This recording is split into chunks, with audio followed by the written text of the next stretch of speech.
Hi guys, we're continuing with the classroom organization, and this time we're going to talk a little bit about organizing teacher files. Now, if you have school issued stuff, create a separate space for resources that you don't use but must keep. That's the first thing I want to say, because we're going to tackle all of your papers and all the stuff that teachers collect over time. And the first thing we're going to start talking about is decluttering.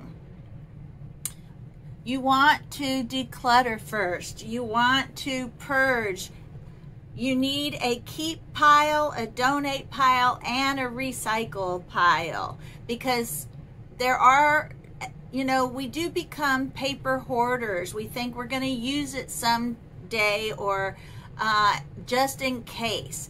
But there are a lot of things that we keep so long that they're torn, they're smudged, they don't look as nice and neat as they used to, and we just need to get rid of that and start fresh. Okay, I always organized my stuff in binders. Some use file cabinets still and file folders. Some teachers are using binders, and I did see where some teachers are using things that are about the size of a binder, but it's a bin. That way they can put all their papers in the bin, but also all of those little things that go with the lesson they can put in there as well, and then it all gets stored together. Just depends on your style, but those are all great ideas. But using binders to organize teaching resources, it's great, but a simple tool for classroom organization and management.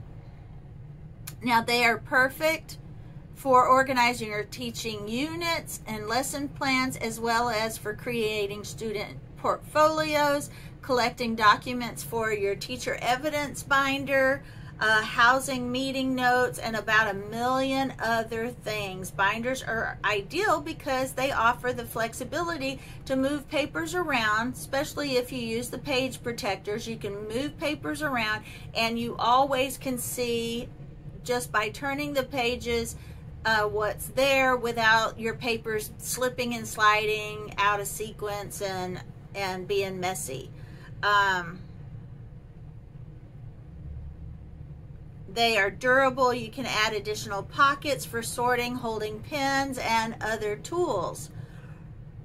And best of all, you can customize them by inserting your own cute little covers and spines. And Teachers Pay Teachers have a lot of cute decorative stuff for themes that you can put as covers for your binders to be really super cute. And the little spine will match the front and be super, super cute.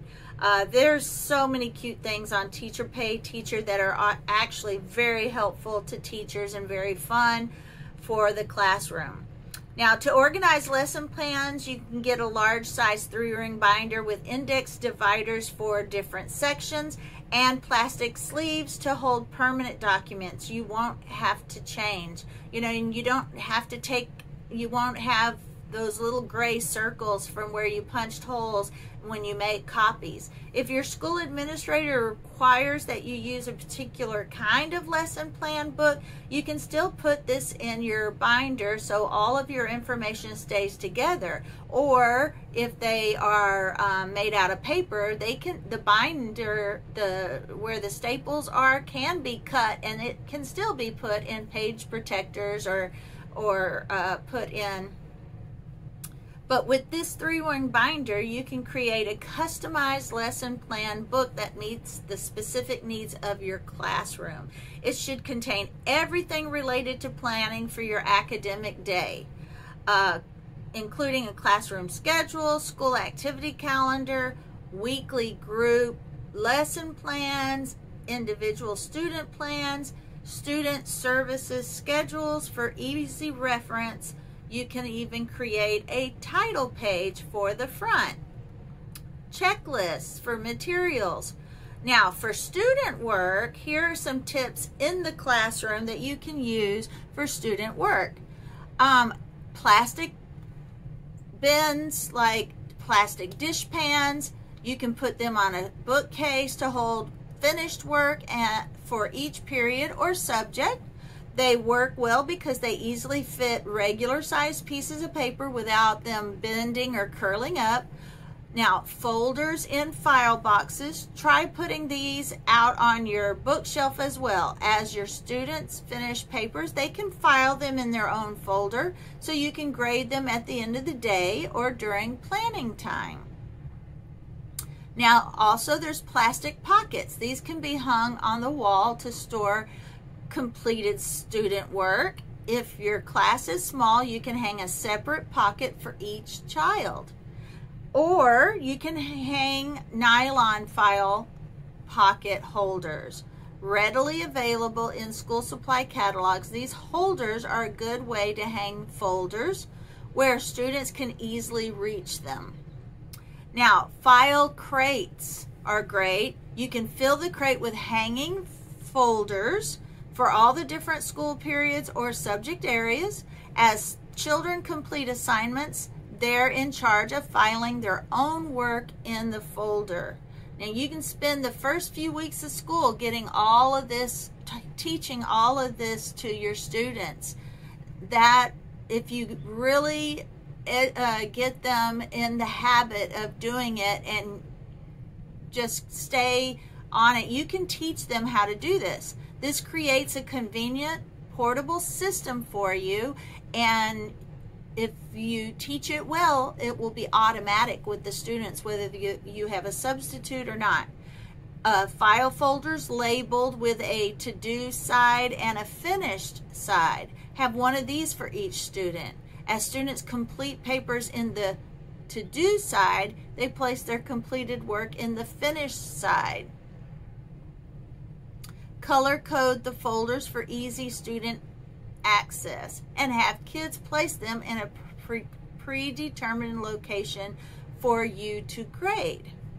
Now, also create one master classroom information binder to include all of your students. This is the most user-friendly and most portable, as you can take it on field trips, emergency drills, and so forth. Your binder should hold school contacts, phone numbers and names of staff members back at the school, roster of students, addresses, phone numbers, photo of each child, all types of permission slips, medical information, emergency card information. This is how I organized all my stuff, and that's what worked for me. You can also create individual binder notebooks that contain detailed information on each student, including, now I did see one school that you had a binder for each student in their class, and those binders every year went to the next teacher. So they had information from when the child first started at the school till they leave the school, and they had to take those binders with them to their next class, or the teachers sent them over to the next class. And it had student photo, permission slips, medical information, address, phone numbers, all the things we listed before, bus information, copy of the current IEP or summary sheet with goals and objectives, copy of the current eligibility, copy of current psychological assessments, copy of the current behavior intervention plan or treatment plan. But you might, remember to keep these in locked file cabinets or cabinets locked to protect confidentiality. All right, now next, break. If binders don't work for you, I don't know. I tend to like that idea, but if it is at all possible, you may want to break up with paper altogether. Make all your files digital as much as possible. On your computer, create a folder and name it with this school year. I have never done this because I liked using my binders, and it has been many years ago. If I had stayed in the classroom, maybe I would have switched over to this option. I'm not sure. But on your computer, you can create a folder and name it with the school year. Then within this main folder, create separate folders for each type of resource you would normally save as a paper file. Use technology. Look for tech tools that simplify necessary work in your classroom and help reduce even more paper. There are dozens of free resources for teachers. Use them. Store items where they are used. Created work zones. Place all the necessary materials in or near each area. Keep subject areas together.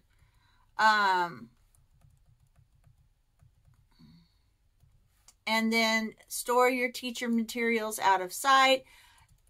And if you need a little help with organization, you can use your class volunteers to help put things back in an orderly way.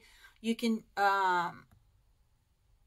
teammates or paraprofessionals, collaborate with colleagues on different organizational ideas, especially if they teach the same things you do. If you have team teaching, they may, and if their classrooms are similar to your classroom, they may have ideas for organizing that you haven't thought of in your classroom.